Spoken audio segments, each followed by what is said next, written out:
Terima kasih. Terima kasih. Apakah suara saya terdengar dengan baik? Ya, bagus, Mbak. Baik, terima kasih. Selamat siang, Bapak Ibu sekalian.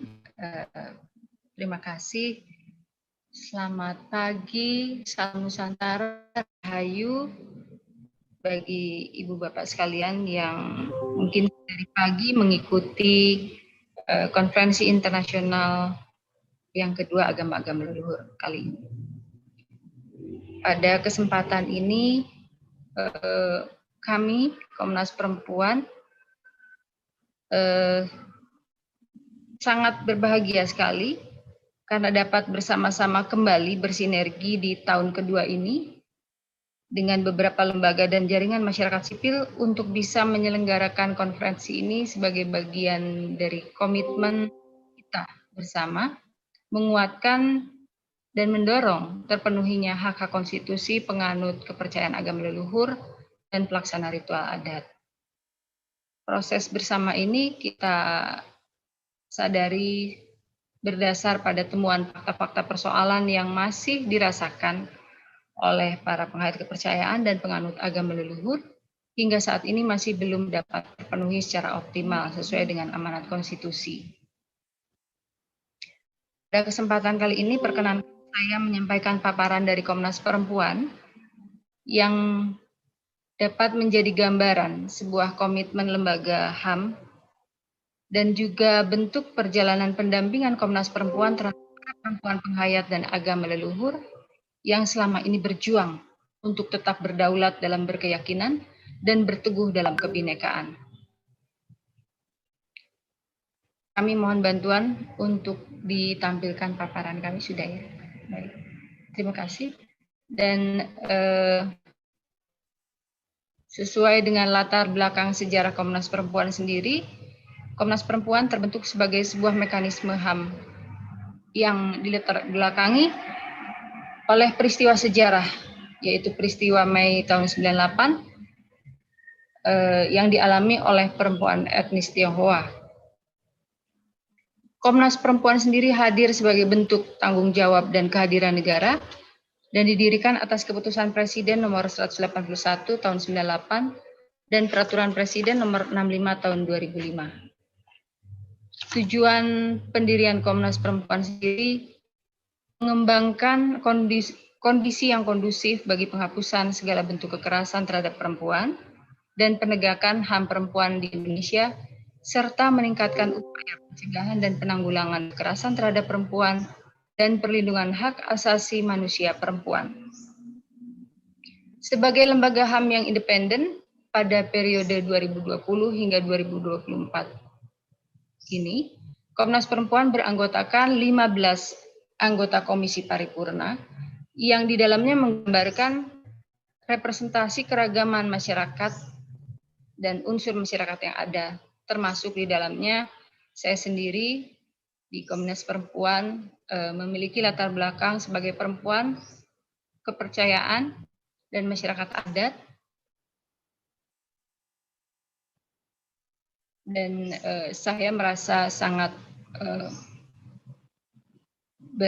terhormat gitu atas kepercayaan ini, sehingga Komnas Perempuan menjadi ruang perjuangan kembali untuk masyarakat adat, penganut kepercayaan, dan para perempuan adat dan kepercayaan. Komnas Perempuan memiliki mandat dan kewenangan yang pertama adalah menyebarluaskan pemahaman kekerasan terhadap perempuan. Yang kedua adalah melakukan pengkajian dan penelitian terhadap berbagai bentuk perundang-undangan yang berlaku. Yang ketiga, melakukan upaya pemantauan termasuk pencarian fakta dan pendokumentasian kekerasan terhadap perempuan dan pelanggaran HAM perempuan.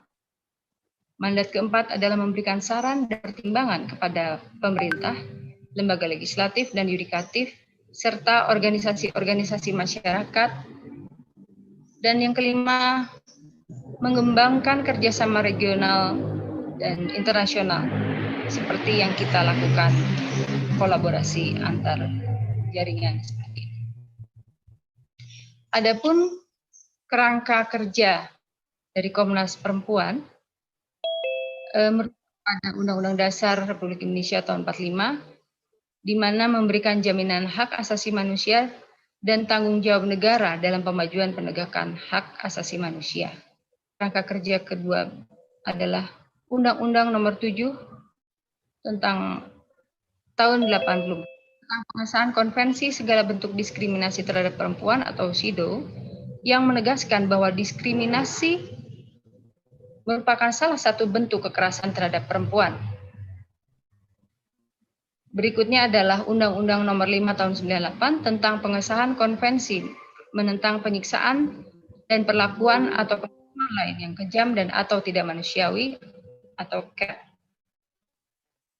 di mana kekerasan terhadap perempuan ditegaskan sebagai pelanggaran terhadap hak asasi manusia. Kerangka kerja berikutnya adalah Peraturan Presiden Nomor 65 Tahun 2005 dan berdasarkan kerangka kerja di atas, kami merujuk amanat konstitusi bahwa setiap orang berhak mendapatkan kemudahan dan perlakuan khusus untuk memperoleh kesempatan dan manfaat yang sama guna mencapai persamaan dan keadilan. Dalam perjumpaannya Komnas Perempuan dengan para kadang penghayat dan para perempuan penghayat kepercayaan dan agama leluhur, kami sadar atas kompleksitas persoalan yang dihadapi dan kompleksitas diskriminasi yang masih sangat sistemik. Maka Komnas Perempuan melakukan langkah-langkah pemenuhan HAM perempuan kelompok penghayat agama leluhur dengan beberapa langkah, di antaranya slide berikutnya ya. Penguatan kapasitas perempuan penghayat, kapasitas komunitas penghayat tahun 2011 sampai 2014. Juga dilakukan pemantauan pemenuhan hak asasi perempuan penghayat kepercayaan agama leluhur dan atau pelaksana ritual adat pada tahun yang sama 2011 hingga 2014, di mana penguatan ini merupakan bagian dari proses membangun pengetahuan bersama dan bagi kami sangat efektif juga menguatkan para perempuan-perempuan penyintas yang selama ini merasa terabaikan atau bahkan sepi dalam keramaian, namun mereka harus tetap bertahan. Di mana para perempuan penyintas mendokumentasikan pengalaman-pengalaman pribadi, pengalaman komunitas sehingga bisa berbagi pengalaman sesama penyintas dan saling menguatkan. Pada proses pemantauan pemenuhan hak asasi perempuan penghayat kepercayaan dan penganut agama leluhur serta pelaksana ritual adat dilakukan secara bersama antara para perempuan penghayat dan Komnas Perempuan untuk melakukan pendokumentasian persoalan-persoalan tersebut. Dukungan berikutnya adalah juga pada pengajuan pengujian Undang-Undang Nomor 23 Tahun 2006 tentang administrasi kependudukan yang pada tahun 2017 Mahkamah Konstitusi mengabulkan gugatan dengan masyarakat sipil, dan ini menjadi sejarah bagi warga negara penghayat kepercayaan, di mana Mahkamah Konstitusi menyatakan bahwa antara agama dan kepercayaan itu setara. Namun dalam implementasinya memang hingga kini masih diperlukan dukungan-dukungan untuk praktek pengawasan ya, pelaksanaan pasca putusan MK. Sehingga kami juga mengawal bagaimana pelaksanaan penghapusan diskriminasi pasca putusan MK ini dalam berbagai peraturan pelaksanaan dari 2018 hingga 2019. Selanjutnya dukungan diberikan sebagai langkah afirmasi juga adalah kerjasama upaya pemajuan hak asasi manusia dan penguatan masyarakat sipil dengan membentuk rumah bersama, dan Komnas Perempuan menjadi bagian dari anggota rumah bersama ini, sehingga kegiatan konferensi inilah sebagai kerja bersama kita.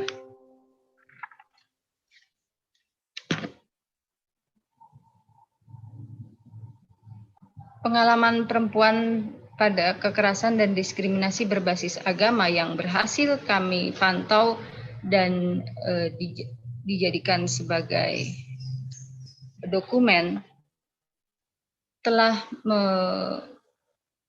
mengidentifikasi beragam kekerasan yang dirasakan para perempuan penghayat kepercayaan dan penganut agama leluhur.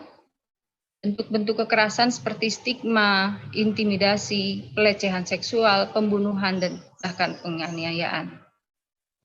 Selain juga bentuk diskriminasi yang kami identifikasi adalah diabaikan dalam administrasi kependudukan, dibedakan dalam akses pekerjaan dan manfaatnya, dihambat mengakses bantuan pemerintah, dibedakan dalam mengakses pendidikan, dihalangi mendirikan rumah ibadah, dihambat ibadah, pelarangan organisasi keyakinan, dan dihalangi akses pemakaman.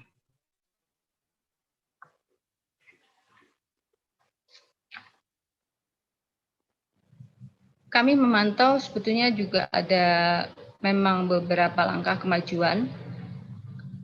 Artinya kita masih melihat ada celah-celah yang patut didorong juga.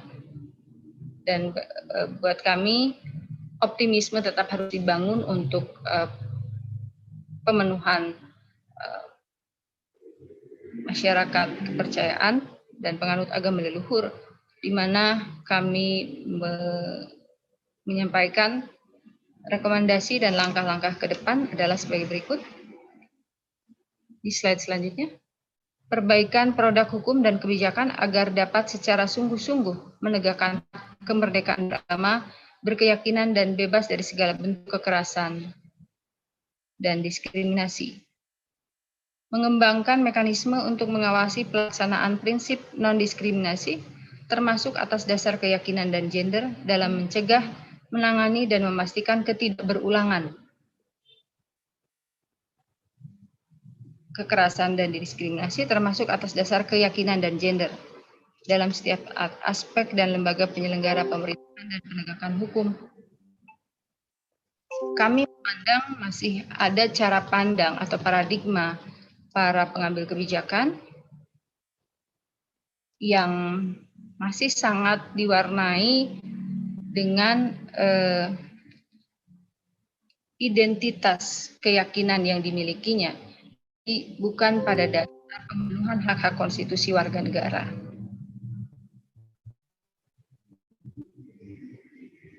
Kami juga menyambut baik bahwa Kementerian Pendidikan dan Kebudayaan saat ini sudah ada direktorat khusus terkait kepercayaan dan masyarakat adat.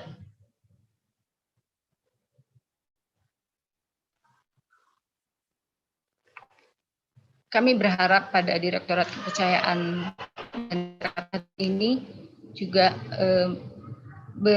berjaring bersama kami untuk melakukan advokasi dan menyesuaikan sebetulnya karena keragaman masyarakat adat dan kelompok kepercayaan dan agama leluhur ini, sehingga pendekatan advokasi juga bisa menggunakan pendekatan yang holistik begitu. Ada pendekatan yang tidak hanya melihat menyeragamkan begitu.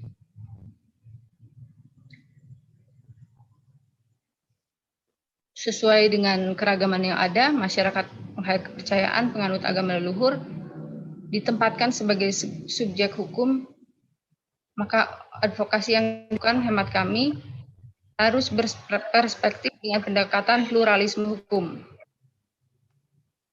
Karena di setiap komunitas itu bisa jadi berbeda-beda caranya, sehingga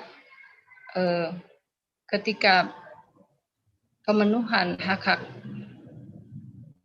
sipil atau pengadministrasian warga-warga penghayat kepercayaan itu tidak bisa diseragamkan. Maaf Mbak Dewi, waktunya sudah habis, kalau bisa disimpulkan segera. Mohon maaf. Yang terakhir adalah mengintegrasikan penghormatan pada keragaman agama keyakinan dalam kurikulum pendidikan nasional dan pendidikan publik untuk mengembangkan kecintaan pada kebinekaan Indonesia. Kebinekaan bagi kami adalah sebuah keniscayaan, dan upaya-upaya yang selalu mendorong upaya penyeragaman dari berbagai solusi yang didorong untuk menyeragamkan itu baik kita hindari gitu ya. Jadi biarkan keragaman ini kita rawat sebagai bagian dari konsistensi dan konsistensi kita sebagai bangsa yang menjaga kebinekaan secara utuh. Tidak ada kebinekaan tanpa keragaman agama-agama leluhur, suku, dan tradisi adat yang ada di Indonesia. Dan kita mengingkari kesepakatan kita sendiri sebagai sebuah negara bangsa. Mungkin itu yang bisa kami sampaikan. Kurang lebihnya saya sebagai pribadi, mohon maaf yang sebesar-besarnya. Dengan tidak mengurangi rasa hormat, semangat perjuangan para penghayat agama leluhur, kita tetap harus merawat semangat kita untuk menyatukan kebersamaan, bersinergi dengan berbagai elemen masyarakat, karena perjuangan kita masih panjang. Demikian yang saya sampaikan. Terima kasih. Salam Nusantara, Sampurasun, Rahayu. Rahayu. Terima kasih banyak Mbak Dewi.